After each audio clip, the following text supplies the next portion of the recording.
और व्यूअर्स फिर आपने लगाने हैं ये सनग्लासेस, ये हैट, और आखिर में आपने टच देना है इस ग्लास का। ये आपको संडे बाजार से बहुत आसानी से मिल जाएंगे। आजकल बड़ा फैशन है, बड़े लोग ये हाथों में इस तरह के कॉफी मग्स और ग्लासेस लेकर घूमते हैं। तो ये थी आज की हमारी पिकनिक लुक। कैसी लगी आपको? यकीनन अच्छी लगी होगी। तो जो लोग भी अब पिकनिक पर जा रहे हैं अपनी इस लुक को कैरी करें, यकीनन आप लोगों की पिक्चर्स वीडियोस बहुत अच्छी आएंगी, लोग आपको मुड़ मुड़ के देखेंगे। खैर बड़े खुशकिस्मत हैं वो लोग जो इन छुट्टियों में पिकनिक पे जा रहे हैं। हमारे यहाँ तो हम कोशिश भी करें तो नहीं जा सकते क्योंकि हमारा बजट आउट हो चुका है। बिन बुलाए मेहमान घर आ जाते हैं, एक के बजाय 6 लोगों के हिस्से का खाना खाते हैं और फिर उसके बाद हम लोग अपने बजट से आउट होने की वजह से पिकनिक पे नहीं जा पाते। तो एंजॉय कीजिएगा अपनी पिकनिक। मेरी तरफ से अल्लाह हाफिज मुसरत के पिकनिक लुक के साथ। बहुत बुरी बात है ना मुसरत, ये सब तुम मेरे बारे में कह रही थी ना। एक तो सुबह सुबह तुम्हारा गरारा ठीक कर रहा हूं और तुम इस तरह की बातें कर रही हो।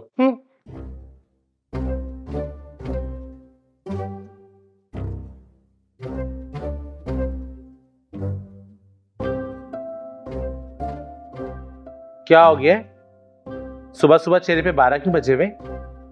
ये तो तुम खुद से पूछो कि क्या किया है तुमने। अरे भाई मैं तो चाय पी रहा हूँ, और अब ये मत कहना कि सड़प्पे भर के मत पियो, ये मेरी आदत है भाई। मैं चाय की बात नहीं कर रही, मैं तुम्हारे बाबा की बात कर रही हूँ। वो जो तुम्हारे जल्दी खान बाबा थे ना, जो हड़ाहुड़ी में आए और हड़ाहुड़ी में चले गए, ना मेरे सवाल पूरे हुए ना मेरे जवाब पूरे हुए, बस अगरबत्ती गुल और बाबा भी गुल। मुसर्रत कसम ले लो, जब मुझ पे हाजिरी होती है तो मुझे नहीं पता चलता कि बाबा कब आते हैं कब जाते हैं, क्या कहते हैं क्या करते हैं, मुझे कुछ याद नहीं रहता। ओहो, ज्यादा एक्शन मत मारो, साफ पता चलता है कि तुम झूठ बोलते हो, तुम पे कोई बाबा बाबा नहीं आते। तौबा करो मुसरत, ऐसे नहीं कहते। बॉबी पर बचपन से हाजिरी आती है, वो आज का बातें हैं, क्या कहते हैं क्या करते हैं इसको भी याद नहीं रहता। हम तो कब से ये बात जानते हैं भाई, बस दुनिया वालों से छुपाते थे। अब तुम्हें भी तो कुछ याद नहीं रहता ना जब दौरे पड़ते हैं। हाय अल्लाह, मुसर्रत तुम पे भी बाबा आते हैं? यानी कि हम लोग बाबा बंद कजन्स हैं, जैसे पेटी बंद पुलिस वाले होते हैं। किसको बता दिया अम्मा तुमने? क्या जरूरत थी इसको बताने की? और अब अगर अम्मा ने बता ही दिया ना तुम्हें तो कान खोल के सुन लो, मुझ पर जिन की हाजिरी होती है, जिन की। और अम्मा मुझे एक बाबा के पास भी लेके जाती हैं। सही बताओ? हाँ हाँ, झुरमुट बाबा, उन्हीं के पास लेकर जाती हूँ मैं इसको। तो वहाँ कोई फायदा भी होता है? इसका जिन भी उतरा? हाँ हाँ, तभी तो लेकर जाती हूँ। अभी कुछ दिन से नहीं गई रोहेल की शादी की वजह से, अब जाना है ना थोड़े दिनों में। अरे भाई अम्मा मैं नहीं जाऊंगी तुम्हारे साथ, कसम से बिल्कुल भी मजा नहीं आता वहां पर। जरा कोई एंटरटेनमेंट नहीं है, ना किसी के ऊपर वहां पे जिन आता है, ना वो किसी का जिन उतारते हैं, ना किसी पर दौरा पड़ता है, ना कोई काले जादू का तोड़ होता है। बिल्कुल फीका फुस, बिल्कुल एंटरटेनमेंट नहीं होती वहां पर। मुसर्रत, हम एंटरटेनमेंट के लिए नहीं जाते, वहाँ कोई पार्टी थोड़ा ही चल रही है। तुम्हें जाना होगा, क्या पता तुम्हारी शादी में रुकावट यही जिन हो। मुसर्रत अब मैं चलूंगा तुम्हारे साथ, फिर तो तुम्हें एंटरटेनमेंट मिलेगा ना, खूब मजे करेंगे।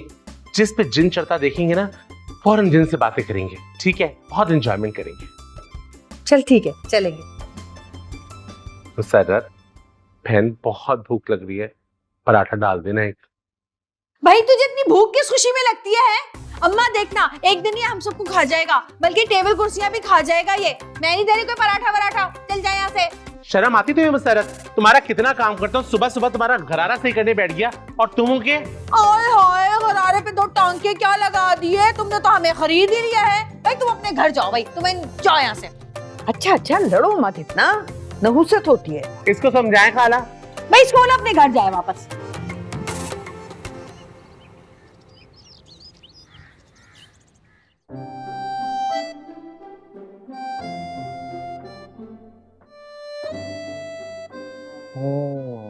वाह रुहेल बाबा वाह, क्या शशके हैं तेरे भी, क्या शशके हैं। दूल्हा पुराना हो गया लेकिन आइटम अभी भी न्यू लगता है रे। क्या काश काश सना से शादी हो गई होती। खैर गलती मेरी है, हिम्मत ही नहीं हुई।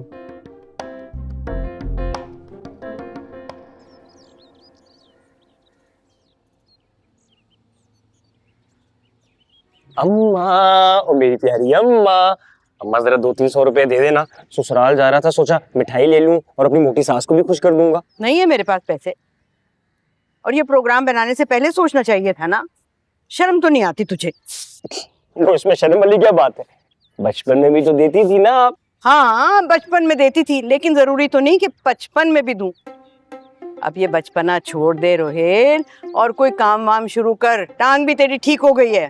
ढूंढ लूंगा अम्मा, ढूंढ लूंगा, लेकिन अभी तो मेरा मसला हल करे ना। दे दो ना, दे दो। अच्छा बाबा, वो जा बावर्ची खाने में, जहाँ वो चने की दाल पड़ी हुई है ना जिस बोतल में, उसके अंदर पड़े 100 रुपए, वो ले ले। 100 रुपए? हाँ 100 रुपए। 100 रुपए में तो मिठाई दूर, नुक्ती दाने भी ना है। जो तेरी सास है ना, जितनी वो नुक्ता चीनी करती है, उसके लिए नुक्ती दाने ही ठीक रहेंगे। चल जा, भाग यहाँ से। अरे बाबू बहुत बड़ा बड़ा बगैरा देखे हैं, तुम जैसा बगैरा तो आज तक नहीं देखे।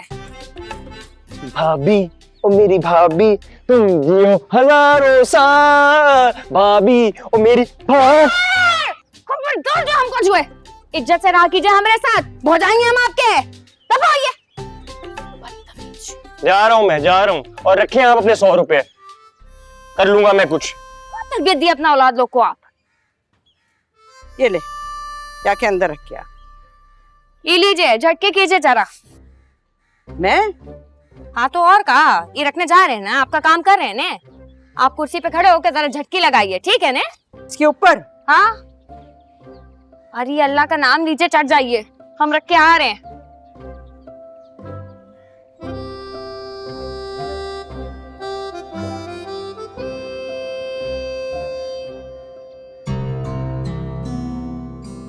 Oh my God! What a surprise! How are you? How are you? मैं ठीक हूँ, तुम कैसी हो? और जवान भाई, बाकी सब, दुर्दाना जी, सब लोग कैसे हैं? आते ही इतने सारे सवाल। अच्छा, मैं भी ठीक हूँ, भाई भी ठीक है, भाभी उन्हीं के साथ है। बल्कि मैं तुम्हें रूम में ले जाती हूँ ना, आ जाओ। अस्सलाम वालेकुम। फिर आ गई है यहाँ? बेटा, हमारे यहाँ गेस्ट को ड्राइंग रूम में बिठाया जाता है। खैर, इनको तो तुम बाहर भी बिठा सकती हो, लेकिन सिर्फ कर्टेसी में ड्राइंग रूम में बिठा सकती थी तुम इसको, रूम में क्यों? मामा, बुशरा तो मैंने आपसे रिश्तेदारी नहीं पूछी, अपने घर के एटिकेट्स बता रही हूँ मैं आपको। ये कोई मिडिल क्लास घर नहीं है कि पूरे घर में दंदनाते फिरे। क्यों आई हो तुम यहाँ? दुर्दाना ने बुलाया तुम?